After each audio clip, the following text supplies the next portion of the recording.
పితా పుత్ర పవిత్రాత్మ నామమున ఆమెన్. ప్రభునందు మిక్కిలి ప్రియులకు సహోదరి సహోదరులారా, ఈ వాక్య పరిచర్యకి మిమ్మందరినీ ప్రేమతో ఆహ్వానిస్తున్నాను. పవిత్రాత్మను పొందాలంటే నేనేం చెయ్యాలి? పరిశుద్ధాత్మ త్రియేక దేవునిలో మూడో వ్యక్తి అయినటువంటి ఆ పరిశుద్ధాత్మను నేను పొందుకోవాలంటే నేనేం చెయ్యాలి? పరిశుద్ధాత్మ జ్ఞానవరాలు ఫలాలని నేను పొందుకోవాలంటే క్రైస్తవునిగా ప్రథమంగా నేను చేయాల్సినటువంటిది ఏమిటి? నా జీవితం ఏ విధంగా ఉంటే పరిశుద్ధాత్మ దేవునికి అభిషేకాన్ని నేను పొందుకుంటాను, పరిశుద్ధాత్మ దేవుడు నాతో ఉంటాడు? చిన్న వాక్యాన్ని చదువుకుందాం పిల్లారా. అపోస్తుల కార్యాలు 1వ అధ్యాయం 14వ వచనము మరియు 2వ అధ్యాయము 1వ వచనం నుండి 2వ వచనం వరకు. వీరందరూ వీరితో కూడా కొందరు స్త్రీలు యేసు తల్లియగు మరియమ్మయు ఆయన సోదరులను ఒకచోట చేరి ఎడతెగక ప్రార్థన చేయుచుండిరి. పెంతెకొస్తు పండగ దినము వచ్చినప్పుడు వారందరూ ఒకచోట కూడి ఉండేరి. అప్పుడు వేగముగా వీచు బలమైన గాలి వంటి ఒక ధ్వని ఆకాశం నుండి అకస్మాత్తుగా వారు కూర్చుండి ఉండిన ఇల్లంతయు నిండెను. అప్పుడు అగ్ని నాలకల వలె వ్యాపించి అక్కడ ఉన్న ఒక్కొక్కరిపై పరిశుద్ధాత్మ దేవుడు నిలుచుట వారికి కనబడెను. ప్రభునందు మిక్కిలి ప్రియులకు దేవుని బిడ్డలారా, ఏదైనా కానీ ప్రశస్తమైనటువంటిది గొప్పదైనటువంటి దానిని మనం పొందుకోవాలంటే దానికోసం మనం ప్రయత్నం చేయాలి. మన ప్రయత్నాన్ని మనం చెయ్యాలి. ముఖ్యంగా పరిశుద్ధాత్మ అంతటి వాడు మనలోనికి రావాలి అంటే క్రైస్తవులము కూడా మనం పొందుకున్నాం. I'm not denying.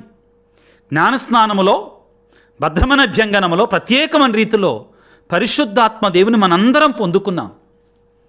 అయితే ప్రియులారా, ఇంకా మనం ఆత్మ కుమ్మరింపుతో నింపబడాలి అంటే, ఆత్మ అనుగ్రహాలు ఫలాలు మనం పొందుకోవాలంటే, ఆ విషయానికి వస్తే నూతనంగా నేను క్రీస్తును నమ్ముకున్నాను, పరిశుద్ధాత్మని నేను ఏ విధముగా పొందుకోవాలి అంటే ప్రియులారా, దానికి కూడా మనం సిద్ధపాటును పొంది ఉండాలి.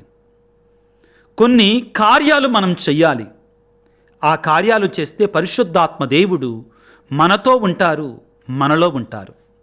స్వయంగా ప్రియులారా, యేసు ప్రభువే ఆదరణకర్తను పరిశుద్ధాత్మను మీకు అనుగ్రహిస్తాను అని వాగ్దానం చేశారు.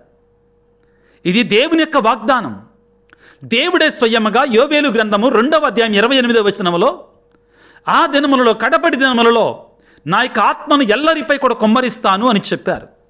కానీ వారు వాగ్దానం చేసినటువంటి, ఆ దేవుడు వాగ్దానం చేసినటువంటి ఆ పరిశుద్ధాత్మను నేను పొందుకోవాలంటే నాలో నేను ఆ అర్హతను కలిగి ఉన్నానా, ఆ సిద్ధపాటును కలిగి ఉన్నానా? ఏం చెయ్యాలి నేను అంటే దానికి సమాధానం ప్రియులారా, ఈనాడు మనం చదువుకున్నటువంటి ఆ మేడపై గదుల నుండి ఆది అపోస్తులు మరియ తల్లి మనకి సమాధానాన్నిస్తున్నారు. మొదటిగా ప్రియులకు దేవుని బిడ్డలారా, పరిశుద్ధాత్మను మనం పొందుకోవాలంటే నెంబర్ 1, ఈరోజు నేను మీ ముందు 7 అంశాలు ఉంచాలనుకుంటున్నాను. పరిశుద్ధాత్మను నేను పొందుకోవాలంటే నేనేం చెయ్యాలి? ఈ 7 అంశాలను ఒక్కొక్క దాన్ని కొన్ని నిమిషాల పాటు ధ్యానం చేసుకోవడానికి ప్రయత్నం చేద్దాం. పవిత్రాత్మ నేను పొందాలంటే ముందుగా నా పాపాలు ఒప్పుకోవాలి. నేను పాపిని అంగీకరించి, నాలో ఉన్న పాపస్థితిని నేను అంగీకరించి హృదయ పరివర్తన చెంది పశ్చాత్తాపపడాలి. నెంబర్ 1, అన్నిటికంటే ముఖ్యంగా ఇక్కడ మనం ప్రియులారా వాక్యాన్ని చదువుకుంటే, పవిత్రాత్మను పొందిన తర్వాత పేతురు గారు ఒక గొప్ప ప్రసంగాన్ని చేశారు. అపోస్తుల కార్యాలు 2వ అధ్యాయంలో ఆ ప్రసంగాన్ని విని 3000 మంది క్రీస్తుని విశ్వసించారు, రక్షణ పొందారు. ఆ సమయంలో పేతురు గారిని అడిగారు, అయ్యా మేము రక్షణ పొందాలంటే మేము ఏం చెయ్యాలి, మేము ఏమి చెయ్యాలి అని అడిగినప్పుడు పేతురు గారు దానికి సమాధానాన్ని ఇస్తున్నారు. అపోస్తుల కార్యాలు 2వ అధ్యాయం 37వ వచనములో, అప్పుడు ఆ ప్రజలు దీనిని విని, పేతురు గారు చేసిన ప్రసంగాన్ని విని, ఆ యొక్క క్రీస్తుని గురించి యేసయ్య బోధించిన పరిశుద్ధాత్మని గురించి పేతురు గారు బోధించినటువంటి వాక్యాన్ని విని వారు అడుగుతున్నారు, అప్పుడు ప్రజలు దీనిని విని తీవ్రమైన ఆవేదనతో, సహోదరులారా, మేమేమి చేయవలనని పేతురును అపోస్తులను అడగగా, వినండి జాగ్రత్తగా, మొదటి మాట పేతురు గారు సమాధానం ఇస్తున్నారు. పరిశుద్ధాత్మని రక్షణ పొందాలంటే ఏం చేయాలి? మీరు హృదయ పరివర్తన చెంది మీ పాపముల కొరకై, మీ పాపముల పరిహారము కొరకై, మొదటిగా ఏం పదం వాడారు? హృదయ పరివర్తన జరగాలి పరిశుద్ధాత్మను పొందుకోవాలంటే. కారణం ఏమిటి? నాలో పాపాన్ని ఉంచుకొని, నాలో చెడును ఉంచుకొని పరిశుద్ధాత్మ దేవా ఏం చేస్తారా అంటే కుదరదండి, కుదరదు. నేను ఎప్పుడు మీకు చాలా సందర్భాలలో ఈ ఉదాహరణ ఇచ్చా. అది గొప్ప పునీత అగస్తీను గారు ఇచ్చినట్టు ఉదాహరణ ప్రియులారా. ఏమిటి అంటే, ఒక పాత్రలో విషం ఉందనుకుందాం, నిండుగా ఉంది. దానిలో మనం తేనె పొయ్యం కదండి. ఏం చేయాలి? ఆ విషాన్ని తీసివేయాలి మొదటిగా. కాబట్టి మనలో ఉన్న పాపం అనే చెడుని, మనలో ఉన్న పాపం అనే విషాన్ని, మనలో ఉండే పాపం అనే చీకటిని మనం తీసివేసుకుంటేనే ఆ అగ్ని రూపంలో ఉన్న పరిశుద్ధాత్మ దేవుడు మనలోనికి వేంచేసి వస్తాడు. కాబట్టి ప్రియులారా, పరిశుద్ధాత్మని మనం ప్రథమంగా పొందాలంటే మొట్టమొదటి కార్యం మనం చేయాల్సింది హృదయ పరివర్తన చెందాలి. హృదయ పరివర్తన అంటే పాపాల ఒప్పుకోలు చెయ్యాలి. రెండవది, యేసుక్రీస్తుని విశ్వసించాలి.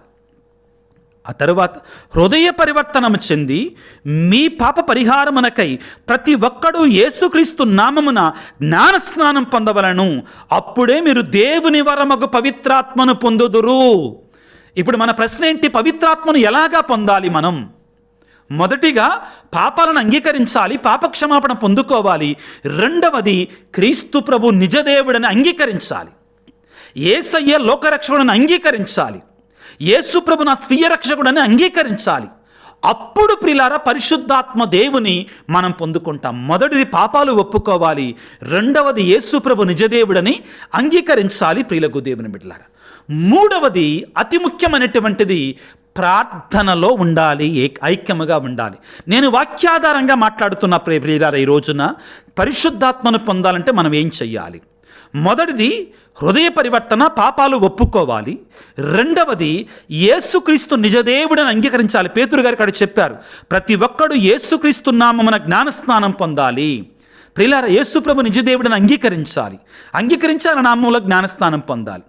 మూడవది ప్రార్థన, అతి ముఖ్యమైనటువంటిది. ప్రార్థనా జీవితం లేనటువంటి వాడు పరిశుద్ధాత్మను పొందలేడు. కారణం ఏమిటి అంటే, ప్రార్థనలోనే మనం పరిశుద్ధాత్మతో మమేకమవుతాం, ఐక్యమవుతాం. పరిశుద్ధాత్మ దేవుడు మనలోనికి వచ్చినప్పుడు మనం ఏ విధంగా ప్రార్థన చేయాలో నేర్పిస్తాడని పౌలు గారు మనకు స్పష్టంగా తెలియజేశారు. కాబట్టి ప్రార్థనా జీవితం లేనటువంటి వాడు పరిశుద్ధాత్మను ఎట్టి పరిస్థితుల్లో కూడా పొందుకోలేడు. మనం చదువుకుంటే అపోస్తులు మరియ తల్లి పరిశుద్ధాత్మను పొందుకున్నప్పుడు మేడ పెగదులో వాళ్ళు ఏం చేస్తున్నారు? వాక్యాన్ని వినండి. అపోస్తుల కార్యాలు 1వ అధ్యాయం 13-14 వచనాలు జాగ్రత్తగా ఆలకించండి. వారు యెరూషలేమున ప్రవేశించి తాము నివసించుచున్న మేడ గదిలోనికి వెళ్ళిరి. మేడ గది అనగానే మీకు వెంటనే గుర్తుకు రావాల్సింది ఏమిటి అంటే, యేసు ప్రభు పాదాలు కడిగినటువంటి గది, యేసు ప్రభు కడరాత్రి భోజనాన్ని సమర్పించినటువంటి గది, గురుత్వాన్ని స్థాపించినటువంటి గది, దివ్య సప్రసాదాన్ని, దివ్యబలి పూజను స్థాపించినటువంటి గది. ఆ గదిలో వాళ్ళు దాక్కుని ఉన్నారు అని ఎలా చెప్పగలము అంటే, యోహాను సువార్త 20వ అధ్యాయం 19వ వచనంలో, అది ఆదివారం సాయం సమయం యూదుల భయముచ్చే శిష్యులు ఒక చోట తలుపులు మూసుకొని ఉండిరి. యూదుల భయముచ్చే కాబట్టి శిష్యులందరూ కూడా మేడపై గదిలో యెరూషలేములో వారందరూ కూడా పరిశుద్ధాత్మ రాకడ కొరకై ఎదురు చూస్తున్నారు. వారితో పాటు ఎవరున్నారట? 14వ వచనము, అపోస్తుల కార్యాలు 1వ అధ్యాయం 14వ వచనం. వీరితో కూడా కొందరు స్త్రీలు యేసు తల్లియగు మరియమ్మయు ఆయన సోదరులను ఒకచోట చేరి ఎడతెగక ప్రార్థన చేయుచుండిరి. చాలా ముఖ్యమైన మాట. ఏం చేయాలి? మూడవది మనం మొదటిది పాపాలు ఒప్పుకోలు జరగాలి, హృదయ పరివర్తన జరగాలి. రెండవది యేసుక్రీస్తు నిజదేవుడిని అంగీకరించాలి. మూడవది ఎడతెగక ప్రార్థన చెయ్యాలి. కాబట్టి ప్రియులారా, మీకు అందరూ గమనిస్తే కథోలిక స్త్రీ సభలో ఇదిగో జాగరణ ప్రార్థనలను ఉంటాయండి. పెంతుకోస్తు పండగ రోజు ముందు రోజు కూడా జాగరణ ప్రార్థన జరుగుతుందండి, జాగరణ పూజ కూడా ఉందండి. కాబట్టి వారందరూ కూడా జాగరణ చేస్తూ పరిశుద్ధాత్మ రాకడ కొరకై ఏక మనస్కులై ప్రార్థన చేస్తున్నారు. అపోస్తుల కార్యాలు 2వ అధ్యాయం 1వ వచనం నుంచి పరిశుద్ధాత్మ పెంతుకోస్తు పండుగను మనం జరుపుకుంటాం. అక్కడ మనకి రాసి ఉంటుందండి. పెంతుకోస్తు పండుగ దినము వచ్చినప్పుడు వారందరూ ఒకచోట కూడి ఉండిరి. కూడి ఏం చేస్తున్నారు? ప్రార్థనలో ఉన్నారు. 3వది బిడ్డలారా, పవిత్రాత్మను నేను పొందాలంటే ప్రార్థనలో దేవునితో మమేకమై ఉండాలి. 4వది అతి ముఖ్యమైనది, నేను అతి ముఖ్యమైనది అంటున్నానండి. ఇది నిజంగానే ఇది అతి ముఖ్యమైనటువంటిది. ఏమిటి అంటే సంఘములో ఐక్యత ఉండాలి. ఐక్యత ఎక్కడైతే లేదో అక్కడ పరిశుద్ధాత్మ రావడానికి అవకాశం లేదు. దీన్ని నేను చాలా స్పష్టంగా, చాలా కరాఖండిగా తెలియజేస్తున్నాను. మీరు ప్రియులారా, పాత నిబంధన గ్రంథంలో బాబేలు గోపురం అనేటువంటి సంఘటన మీరు జ్ఞాపకం చేసుకోవాలి. ఏం జరుగుతుంది అక్కడ ఉన్నటువంటి ప్రజలు ఏమన్నారంటే, మనం ఇప్పుడు ఒక పెద్ద ఆకాశాన్ని దాటిపోయేటువంటి ఆ యొక్క పట్టణాన్ని కడదాం, పెద్ద పట్టణాన్ని కట్టేద్దాం, దేవుణ్ణి మించిపోదాం. ఎవరిని మించిపోదామండి? దేవుణ్ణి మించిపోదాం అనని వారు ఆశపడతాన్ని మనం చూస్తామండి. ఎప్పుడైతే వారిలో ఆ గర్వం బయలుదేరిందో, దేవుణ్ణి పక్కగా నెట్టివేశారో, స్వీయమైనటువంటి పొగడ్తలు లేకపోతే పేరు ప్రఖ్యాతుల కోసం వాళ్ళు అరులు చాచారో, ఏం జరిగింది? వాళ్ళలో విభజన వచ్చేసింది. పరిశుద్ధాత్మ లేని చోట విభజన వస్తుంది. పరిశుద్ధాత్మ లేని చోట ఎవడికి ఇష్టం వచ్చినట్లుగా వాడు ప్రవర్తిస్తారు. అందుకని నేను ధైర్యంగా గుండెల మీద చేతులు వేసుకొని కథోలిక శ్రీసభలో, ఆర్సిఎం సంఘములో, రోమన్ క్యాథలిక్ శ్రీసభలో, కథోలిక అంటే సార్వత్రిక అనే అర్థం ఉందండి గ్రీకు భాషలో. కథోలికోస్ అంటే సార్వత్రిక. ఇప్పుడు కొత్తగా అందరూ కూడా బోధకులు అందరూ సార్వత్రిక సంఘం. ఏంటండి సార్వత్రిక సంఘం అంటే? ఎవడికి వాడు యమునా తీరన్నట్లుగా నీ సంఘానికి నువ్వే పోపు గారివి, నీ సంఘానికి నువ్వే పోపు గారి. అది కాదండి. సార్వత్రిక సంఘం అంటే పాపుగారి స్థానంలో యేసుప్రభు చెప్పినట్లుగా, పేతురు నువ్వు రాయివి, ఆ రాయి మీద నా యొక్క సంఘాన్ని నిర్మిస్తాను, నరక శక్తులు దీన్ని జయింపజాలవని పలికినటువంటి ఆ పాపుగారి కింద ఏక మనస్కులై ఉండగలగాలి. ఈ ఆదికాండము 11వ అధ్యాయములో మనం వినేటువంటి 1 నుంచి 10 వచనాల వరకు మనం వినేటువంటి బాబేలు గోపురం దగ్గర ఏం జరిగింది? విభజన జరిగింది. దేవుడు లేడక్కడ, పరిశుద్ధాత్మ లేడక్కడ. ఎక్కడైతే విభజన ఉంటుందో, ఎక్కడైతే ఎవడికి వాడే యమునా తీరుగా ఉంటాడో పరిశుద్ధాత్మకు అవకాశం లేదు. ప్రియులారా, వాళ్ళు చెప్పుకోవచ్చు, గొప్పలు చెప్పుకోవచ్చు, మా దగ్గర పరిశుద్ధాత్మ ఉన్నాడు, తిక్కలుగా శబ లక్క అనుకోవచ్చండి. కానీ ఐక్యత లేని కాడ పవిత్రాత్మ నివసింపలేడు. యోహాను సువార్త 17వ అధ్యాయంలో ప్రియులారా, యేసుప్రభు ప్రార్థన చేస్తాడు, తండ్రి నీవు నేను ఏకమై ఉన్నట్లుగా వీరందరూ ఐక్యమై ఉండినట్లుగా చేయము, అప్పుడు పరిశుద్ధాత్మ వరం వారి మీదకి వస్తుంది. అంతా వాక్యాధారం ప్రియులకు దేవుని బిడ్డలారా, జాగ్రత్తగా గమనించండి. అదేవిధంగా ఈనాడు ఆది అపోస్తులు పెంతెకొస్తు పండుగ రోజున ఏం చేశారండి? ఆయన వెళ్ళేసి ఒక 10 మందిని, ఈయన వెళ్ళేసి ఇంకో 10 మందిని, ఇంకొక ఆయన వెళ్ళేసి ఇంకో 10 మందిని పెట్టుకొని వాళ్ళు ఎవరి సంఘంలో వాళ్ళు ఉంటే పరిశుద్ధాత్మ వాళ్ళ మీదకి వచ్చాడా? నో. అందరూ ఒకచోట ఐక్యంగా. మరియ తల్లి ఉండాలి, మరియ మాత ఉండాలి అక్కడ. అపోస్తులతో ఆ అపోస్తులిక సంఘములో మరియ మాత ఉండాలి. వారితో కూడా యేసు తల్లి యొక్క మరియమ్మ ఉన్నది. అపోస్తుల కార్యాలు 1వ అధ్యాయం 14వ వచనం చదవండి. ప్రియులారా, ఐక్యత ఉండాలి. పరిశుద్ధాత్మను పొందాలంటే ఆ సంఘానికి ఐక్యత ఉండాలి ప్రియులారా. ఇదిగో ఆ తరువాత క్రీస్తులో జ్ఞానస్నానం పొంది ఉండాలి. క్రీస్తులో పాపాల ఒప్పుకోలు వేరు, క్రీస్తులో జ్ఞానస్నానం పొంది ఉండాలి ప్రియులారా. తరువాత విషయం, యేసు ప్రభులో జ్ఞానస్నానాన్ని పొంది ఉండాలి. పేతురు గారు చేసిన ప్రసంగాన్ని మరొకసారి మనం పునరుద్ఘాటిస్తే ప్రియులారా, అపోస్తుల కార్యాలు 2వ అధ్యాయము 38వ వచనములో, మీ పాప పరిహారమునకే ప్రతి ఒక్కడు యేసుక్రీస్తు నామమున జ్ఞానస్నానం పొందాలి, అప్పుడు మీరు దేవుని వరమగు పవిత్రాత్మను పొందుదురు. జ్ఞానస్నానాన్ని పొందాలి. ఇది కథోలిక శ్రీసభలో చిన్న పిల్లవాడి నుంచి అవకాశం ఎందుకు ఇస్తున్నారంటే, ఆ పిల్లవాడు పరిశుద్ధాత్మ చేత నింపబడతాడు.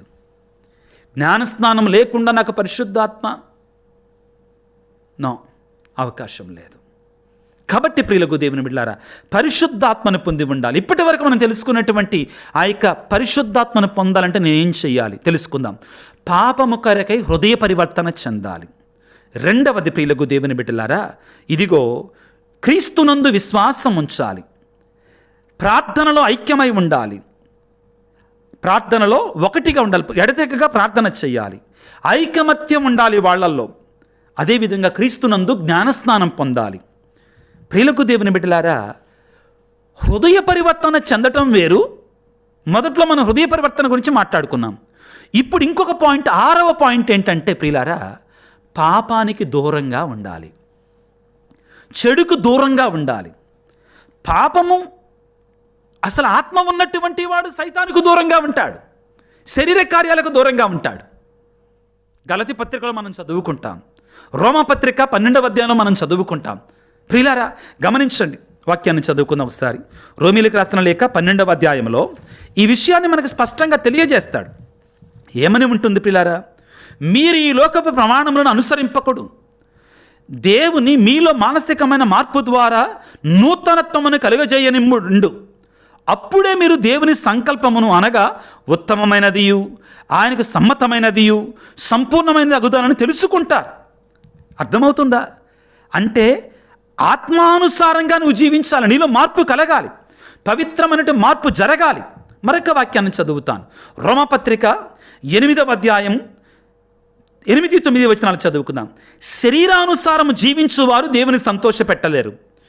మీ యందు నిజముగా ఆత్మ వసించుచున్నచో, వినండి మాట, మీ యందు నిజముగా ఆత్మ వసించుచున్నచో మీరు శరీరము నందుగాక ఆత్మయందు ఉన్నారు.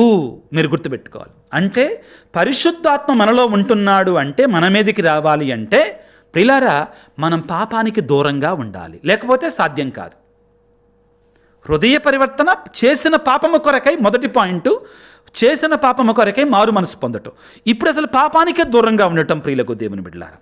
చివరిది 7వ పాయింట్ ఏమిటి అంటే ప్రియులకు దేవుని ఆజ్ఞలకు విధేయత చూపించాలి. దేవుని ఆజ్ఞలకు విధేయత చూపించాలి. అపోస్తుల కార్యాలు 1వ అధ్యాయము, అపోస్తుల కార్యాలు 1వ అధ్యాయములో యేసు ప్రభు వాళ్ళకు ఒక మాట చెప్పారు. మోక్షారోహణమవుతున్న యేసు ప్రభు, ఇదిగో ఆయన వారితో ఉన్నప్పుడు వారికి ఇట్లు ఆజ్ఞాపించాను. అపోస్తుల కార్యాలు 1వ అధ్యాయం 4వ వచనం నుండి, మీరు యెరూషలేమును విడిచి వెళ్ళక నేను మీకు తెలియచేరచినట్టి నా తండ్రి చేసిన వాగ్దానము కొరకు వేచి ఉండండి. ఒక ఆజ్ఞ ఇచ్చాడు. నా యోహాను నీటితో బాప్తిస్మం ఇచ్చను కానీ కొన్ని దినములలో మీరు పవిత్రాత్మ చేత జ్ఞానస్నానాన్ని పొందుతారు. యేసు ప్రభు ఏదైతే ఆజ్ఞను జారీ చేశారో శిష్యులు ఆ ఆజ్ఞకి లోబడి జీవించారు. కాబట్టే ఆ మేడపై గదిలో వారు ఉన్నారు, కాబట్టే వారు పరిశుద్ధాత్మను పొందుకున్నారు. ప్రియులారా, ముగింపుగా ఒక మాట, యేసయ్య మనందరికీ, తన బిడ్డలమైన మనందరికీ ఆదరణకర్త అయినట్టు పరిశుద్ధాత్మని వాగ్దానం చేశాడు. ఇస్తానన్నాడు. నేను మిమ్మల్ని అనాథలుగా విడిచిపెట్టను, నేను మీ కొరకే పరిశుద్ధాత్మ ఆదరణకర్తను పంపిస్తానన్నాడు. నీవు నేను చేయాల్సింది ఏంటంటే సిద్ధపడటం, ఆ పరిశుద్ధాత్మ దేవుని అడగటం, రా నాలోనికి వేం చేశారా ప్రభువా అని వేడుకోవటం, సిద్ధపడిన మనసుతో పరిశుద్ధాత్మను ఆహ్వానించుకోవటం. అప్పుడు ప్రియులారా మన జీవితం మారుతుంది, మన బ్రతుకు మారుతుంది. దేవునిలో మనం మహా అద్భుతమైన కార్యాలని మనం చేస్తాం ప్రియులకు దేవుని బిడ్డలారా.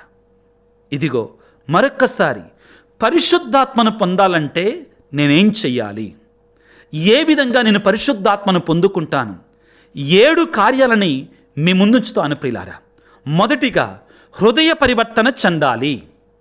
నాలో ఉన్న పాపాన్ని అంగీకరించి యేసు వద్దకు వచ్చి ఆ పాప క్షమాపణ పొందుకోవాలి ప్రియులకు దేవుని బిడ్డలారా. రెండవది, యేసు ప్రభు నిజదేవుడిని అంగీకరించాలి. యేసు ప్రభు నిజదేవుడిని అంగీకరించకుండా పరిశుద్ధాత్మ అభిషేకాన్ని మనము పొందలేం ప్రియులారా. మూడవది ప్రియులారా, ఆది అపోస్తులు ఏ విధముగా ఎడతెగక ప్రార్థన చేశారో మనము కూడా అదే విధముగా ఎడతెగక ప్రార్థన చెయ్యాలి. నాలుగవది ప్రియులారా, ఏ విధముగా ఆది అపోస్తులు ఒకే మనస్సు కలిగి ఉన్నారో, ఐక్యముగా ఒకచోట కూడి ఉన్నారో, అలా ఉన్నప్పుడు సంఘమంతా కూడా పరిశుద్ధాత్మ శక్తి చేత నింపబడుతుంది. ఐదవది ప్రియులారా, యేసు క్రీస్తు నామములో జ్ఞానస్నానాన్ని పొందాలి.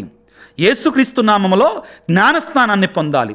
6వది ప్రియులారా, చాలా ముఖ్యమైనటువంటిది, హృదయ పరివర్తన చెందుతాం. పాపము చేసిన తర్వాత, హృదయ పరివర్తన చెందిన తర్వాత మరలా పాపములో పడకూడదు. 7వది పరిశుద్ధాత్మను పొందుకోవాలంటే మనందరం చేయవలసింది ఏమిటి అంటే దేవుని యొక్క ఆజ్ఞకి విధేయత చూపించాలి. ఈ 7 కార్యాలు చేసినప్పుడు పరిశుద్ధాత్మ దేవుడు తనకి అభిషేకాన్ని మన మీద కుమ్మరింప చేస్తాడు, మనల్ని తన వారిగా చేసుకుంటాడు. మన ద్వారా మనకి అద్భుతమైన కార్యాలను చేసి ఒక నూతన సృష్టిగా మార్చి తన బిడ్డగా మార్చుకొని తన వశము చేర్చుకొని ప్రియులారా మనకి రక్షణ భాగ్యాన్ని అనుగ్రహిస్తాడు. ప్రార్థన చేసుకుందాం ప్రియులకు దేవుని బిడ్డలారా. ఆ పరిశుద్ధాత్మ దేవుడు మనందరి మీదకి వేంచేసి రావాలని, మనల్ని మార్చివేయాలని, తన యొక్క వరాలతో ఫలాలతో మనం నింపాలని ఆ దేవాది దేవుని పరిశుద్ధాత్మ శక్తి కొరకై వేడుకుందాం తలలు వంచి. సర్వశక్తిమంతుడా, సర్వోన్నతుడా, ప్రేమమయుడా, నీకు వేలాది వందనాలు, స్తుతులు, స్తోత్రాలు.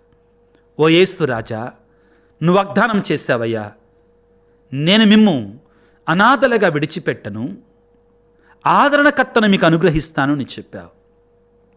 ఈనాడు వాక్యములు మేము విన్నట్లుగా మా హృదయాలను సిద్ధపరచుకొని తండ్రి, హృదయ పరివర్తన చెంది మా పాపాలను అంగీకరించి ప్రభువా, నీ యందు విశ్వాసము కలిగి ప్రార్థన యందు ఎడదికగా ఉండి ఇదిగో నా తండ్రి ఐకమత్యముగా జీవిస్తూ తండ్రి నీ నామముల జ్ఞానస్నానాన్ని పొందుకొని ప్రభువా, పాపానికి దూరంగా ఉంటూ ప్రభువా నీ ఆజ్ఞలకు విధేయత కలిగి ఈ 7 సిద్ధపాటు కార్యాలను మేము కలిగి ఉండినట్లుగా మమ్మల్ని దీవించి ఆశీర్వదించమని, నీ పరిశుద్ధాత్మ అభిషేకాన్ని మాకు దయచేయమని, నీ పరిశుద్ధాత్మ ఆవరింపును మాకు అనుగ్రహించమని, ఓ పరిశుద్ధాత్మ దేవ మమ్మ అభిషేకించండి, ఓ పరిశుద్ధాత్మ దేవ మాపైకి వేంచేస్తారండి, ఓ పరిశుద్ధాత్మ దేవ మా హృదయంలో నివాసం ఉండండి, ఓ పరిశుద్ధాత్మ దేవ మమ్మల్ని నడిపించండి, ఓ పరిశుద్ధాత్మ దేవ నీ వరాలతో నీ ఫలాలతో మమ్మల్ని నింపండి తండ్రి, మమ్మల్ని దీవించండి, నాయన ఆశీర్వదించండి.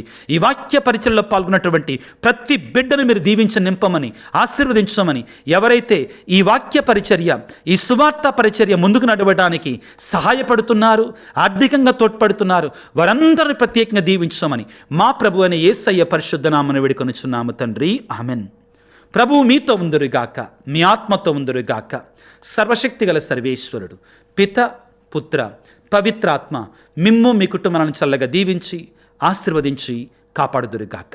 God bless you. దేవుడు మిమ్ము దీవించుగాక. ఆమెన్.